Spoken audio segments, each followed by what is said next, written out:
Olá, seja muito bem-vindo ao canal V Verso Vivo. Abra a sua Bíblia comigo. Hoje chegamos à reflexão 3, ainda mergulhados no capítulo 2 do Evangelho de João. Se antes vimos o vinho novo e o chicote como duas ações de Jesus, agora enxergamos as duas como uma só mensagem. Deus entrou no cotidiano para transformar tudo, da alegria dos casamentos à reverência do templo. Jesus não age apenas no milagre, mas também no confronto. Ele não é Deus só da festa, é Deus também da limpeza. Prepare o seu coração para essa palavra viva que revela um Cristo inteiro, que consola e corrige, que alegra e purifica, que entra na vida como ela é, para restaurar o que o tempo deformou. Abra a sua Bíblia em João capítulo 2 e venha comigo nessa jornada entre a festa e o fogo. Reflexão 3. Não é só milagre, Jesus também vira mesa entre a festa e o fogo, quando Deus mora no meio da vida. Quando lemos o capítulo 2 de João com os olhos abertos pela fé e pelo silêncio do coração, percebemos que não se trata apenas de dois episódios isolados, mas de uma mensagem costurada em dois sinais. Em Caná, a água se torna vinho. Em Jerusalém, o templo é virado do avesso. Um milagre sussurra, o outro grita. Ambos anunciam que a antiga ordem está passando. Ambos revelam que Deus chegou, mas não de forma como se esperava. A leveza de uma festa ameaçada por falta de vinho e a tensão de um templo dominado por cambistas falam da mesma coisa, da presença de Deus invadindo o cotidiano e interrompendo o fluxo daquilo que se tornou normal, mas perdeu o sentido. Jesus aparece, e o que antes era aceito por resignação ou costume, agora precisa ser transformado. A graça entra para corrigir não apenas nossos pecados, mas também nossos ritmos, nossos hábitos, nossas lógicas religiosas.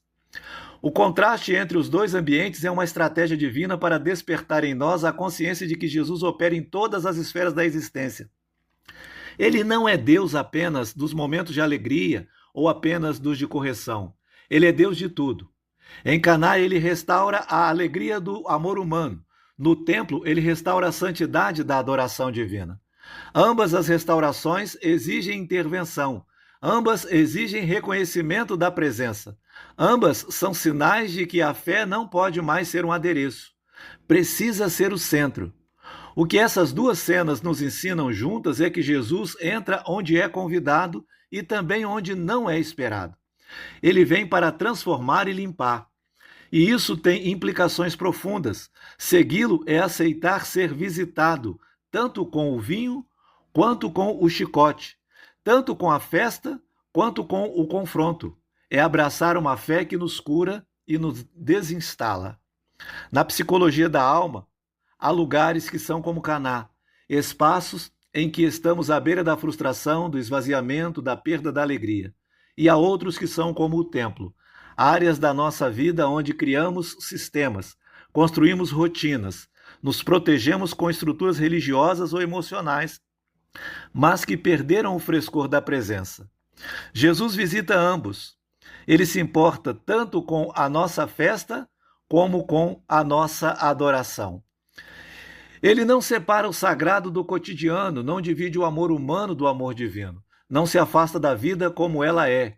Pelo contrário, ele a invade com zelo, graça e verdade.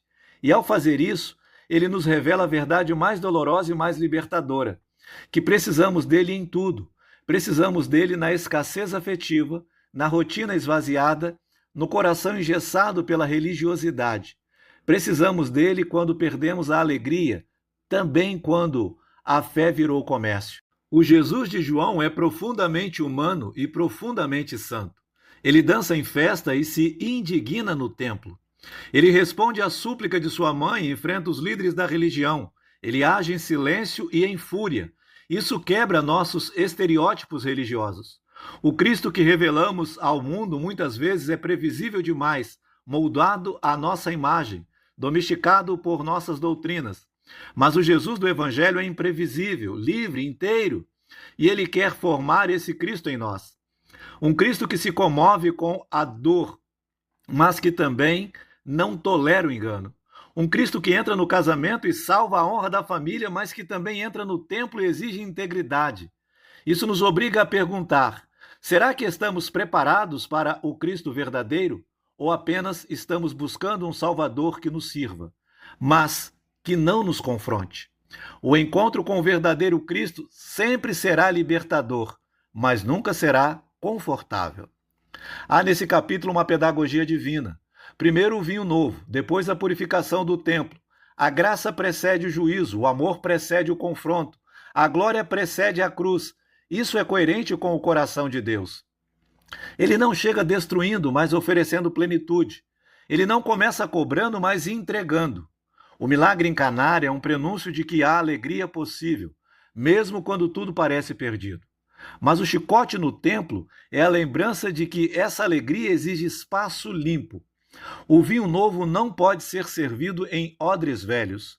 A fé nova não pode habitar em estruturas corrompidas. A presença de Jesus revela e redime. E entre o milagre e a ira está o mesmo amor. E em duas linguagens distintas. Ambas são linguagens de Deus. Ambas são palavra encarnada. E ambas são necessárias à alma que deseja conhecer a plenitude do Evangelho. Ao unir duas cenas, João está dizendo algo profundo. Jesus é a verdadeira fonte de alegria e o verdadeiro critério da santidade. Tudo o que não encontra eco nele será confrontado. Tudo o que nele habita será transformado. Não há mais espaço para uma fé que apenas consome. A fé do Evangelho é entrega, é transformação, é renúncia das práticas que usavam Deus como meio, é a aceitação de que não se vive mais por conveniência, mas por vocação. Jesus entra na festa e no templo para restaurar o que foi deformado. E isso é uma mensagem para os nossos dias. A fé que apenas celebra e não confronta se perde no emocionalismo. A fé que apenas denuncia e não restaura se perde na frieza. O Cristo de João não escolhe entre o vinho ou o chicote. Ele é o Deus que nos dá ambas, na medida certa, no tempo certo, para que sejamos inteiros, para que sejamos íntegros. Há uma delicadeza em saber que Jesus não se impressiona com os sinais exteriores da religião, mas conhece o interior do homem.